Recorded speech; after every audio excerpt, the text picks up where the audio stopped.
Right, so Woody, fixtures are here. How much excitement does that bring for you and the group as a whole? Yeah, a lot. Obviously you identify teams that you're playing against pretty early on. Obviously there's plenty of tough games in the South group. But we can't wait to hopefully defend our title. Does the fixture release day affect the squad's preparation, your preparation at all? I don't think so. I think I naturally look from somebody that's had a few injuries about time between games, but I don't think so. I think that just the excitement kicks in. You know, you find out what that first date is, who you're playing against, and then it comes around very, very quickly. Kicking off, you've got Somerset away, some good memories there, especially last year with Vincey's ton. Talk about that for us.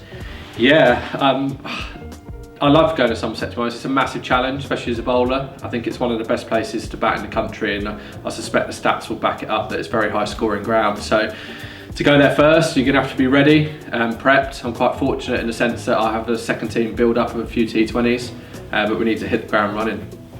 What sort of highlights are there in the fixture list as you can see it now? There's a few. That first one, obviously, always a massive one. You got Sussex here at home on the Saturday evening. Managed to do the double over them last year, so hopefully with more of the same. There's also a couple in there, the double headers with the Vipers. You know, the women's game's growing all the time, and to have them either before or after us, I'm not sure what way around it is, but I believe there's 2 occasions that that's going to happen this summer. Yeah, you touched on them. I mean, just how good are those occasions, especially with all the crowd that comes here for them? Yeah, massively. It seems to enhance the crowd whenever it's a double header in any format. Hopefully it can be a big crowd for both games and get behind us here. And you also mentioned El Clásicos, they're always the big ones on the calendar, especially for us, but do you guys prepare differently for them? I wouldn't say we prepare differently. You could argue that we potentially have a slight grudge, but only because of geographically. It's always one you want to win, that is for sure. You know, in the early days we used to beat them quite a lot, but over the last few years they've actually probably turned it round and been more dominant on us, of course, apart from last year. So hopefully we can do to them what we did last year again. And now looking at the fixture list as a whole, how confident are you guys that you can make it through again, another quarter final and then hopefully another final step?